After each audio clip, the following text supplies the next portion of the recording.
Selamlarım GRT kanalının seyircilerini, sabahınız hayırlı olsun. Polonya'da Varşava kasabasında grappling dünya çempiyonatı geçti. Gagavuz sporcusu Piotr Ibrishim 100 kilodan ziyade kategorisinde ikinciyle dünya şampiyonu oldu. Biz buluştuk Piotr Ibrishim'le, o anlattı nasıl dünya şampiyonu titulu kazanılır. Чемпионат мира проходил в этом году в Польше, в городе Варшава, 18-19 числа. Я выступал в составе сборной Республики Молдова, выступал в категории 100+. В категории было 8 соперников. Сетка так поделилась, что моими соперниками были венгр, потом немец был, и в финале я встретился с поляком. Встречи происходили довольно интересные, серьезные соперники были. Но сказать, что было сложно, было нормально. Мы готовились к этому, поэтому я вышел и просто показал то, что отрабатывал на протяжении тренировок. Первой схватки не было, после чего я боролся с представителем Германии. Был огромный парень, 147 килограмм. Довольно-таки долго возились с ним в корпусе, после чего перевел его в партер и завершил схватку болевым приемом, рычаг локтя сделал.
Woo!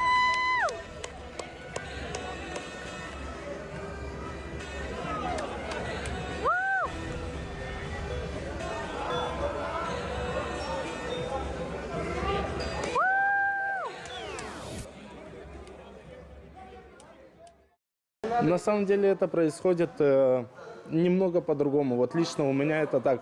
Вначале есть волнение, как бы, есть мандраж небольшой. Но как только я наступаю на татами, буквально сразу весь мандраж проходит. И у меня просто есть цель. Я волнуюсь, я переживаю, особенно вот как соперник, вот как немец. Он больше меня, я прям смотрю на него, он и на голову выше. И есть вот такой мандраж. Не знаю, как так происходит, но когда я выхожу вот на ковер, лучше меня уже нет никого, получается. Так и успокаиваю себя, так и мандраж проходит. В финале встретился с представителем Польши. Очень крепкий парень был, атлетичный. Тоже долгая схватка была. Почти весь первый период мы проработали в стойке. После чего мне удалось зайти ему за спину, совершить бросок прогибом. И уже после этого сделал, получается, ему болевой. Сделал ему болевой на ногу, ахилл так называется. Ну и все, после этого мне подняли руку и сказали: молодец, первое место.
В схватке были напряженные моменты. Получается, я когда боролся с представителем с Польши, после броска я встал и посмотрел на табло, мне не дали 2 балла. И после этого я должен был взять еще 2 балла, когда оказался сверху, но мне их просто не дали. Получается, вышли уже за ковер, рефери приостанавливает схватку, он, получается, смотрит, как мы остались. И после чего мы переходим в центр татами. И оттуда продолжается та же схватка, которая была и на окраине татами. После того, как рефери нас поставил в центр, мы начали бороться точно с такого положения, на котором он нас остановил на окраине. Поэтому на тот момент я разозлился от того, что почему мне судьи как бы не дают мои баллы, которые я зарабатываю честным трудом. И также после того, как мы стали в центре, я сделал бросок на бок. Опять смотрю на табло уже и понимаю, что мне никто и не собирается давать эти баллы. И уже завершил сразу нашу встречу болевым на ногу. Вот, поэтому как бы эмоции были, было большое волнение. Готовились мы на протяжении 3 месяцев. Каждый день по утрам был кросс, физическая подготовка. Вечером была борьба вот в зале УГУС. В зале УГУС тренировался совместно с ребятами Станислав Вербин, Федор Казанжи. Тренерский состав очень хороший у нас, очень хорошую нагрузку дает. Игорь Петкоглу, Андрей Саранди. Ребята знают свое дело. Они всегда находят вот нужные слова, которые необходимы именно в этот период. То есть иногда есть такие моменты, когда тебе сложно приходить на тренировку, тебе кажется, это все в тягость. Иногда бывают мысли, как будто это не твое, может быть. Но подбирают правильные слова, которые помогают идти дальше и двигаться вперед. Всегда говорили, что все получится. Главное, выходя на соревнования, это, получается, не нервничать и не переживать за то, что будет. Потому что то, что у тебя есть сейчас, этим ты, получается, маневрируешь, контролируешь этот момент ты. А то, что может быть, это тебя уже не должно волновать, потому что это вселяет некую неуверенность, а за неуверенностью уже идет и мандраж, и переживания. Поэтому стараюсь не думать о том, что могу проиграть. Стараюсь просто выходить и выигрывать. Да, расслабляться повода нету, и повода для переживаний тоже нету, потому что мы каждый день приходим в зал, тренируемся. Буквально на все соревнования со мной ездит моя девушка, которая всегда находится в углу татами. Она часто сидит на скамейке, получается, где должен быть тренер. Она всегда меня успокаивает, она всегда мне говорит, что у меня все получится, И я стараюсь просто прислушиваться к мнению со стороны, потому что мне иногда кажется, что будет сложно, но слова поддержки, они очень многое значат в такие моменты. Безусловно, родители с первых дней поддерживают меня, всегда рады за меня, всегда рады моим результатам. Первые эмоции, которые были после того, как подняли мне руку, это эмоции облегчения, такого чувства удовлетворенности. Получается, ты уже знаешь, что весь этот путь, который ты прошел, он был не зря. И, наверное, ради этого и происходят все тренировки, чтобы через какое-то определенное количество времени на турнире тебе подняли руку, и ты заявил всем о том, что ты первый здесь.